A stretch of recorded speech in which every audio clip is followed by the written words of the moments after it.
Mana?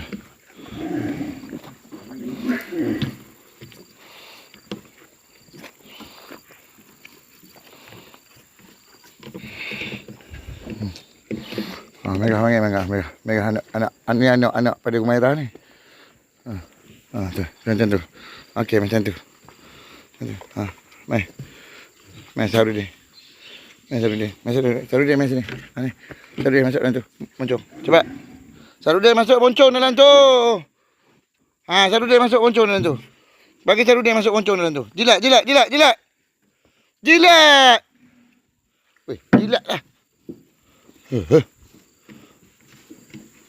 Putih masuk dalam tu, putih kepala. Jilat ni dulu. Jilat ni.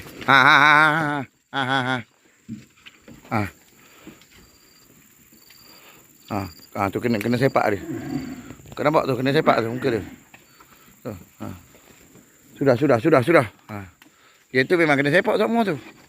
Sebab dia kung fu fighter. Ni kung fu fighter ni. Yang kata kung fu fighter tendang orang tu.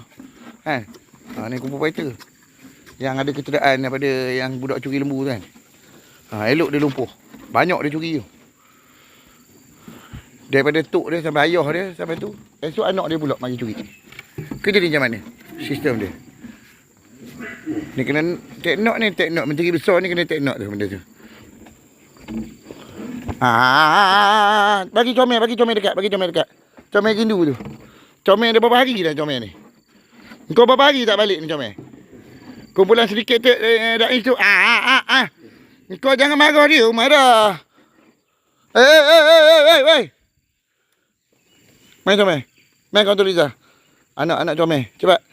La ilaha illallah. Kau jangan kacau dia. Comel tu ngajuk nanti berapa hari dah? 5 hari dah.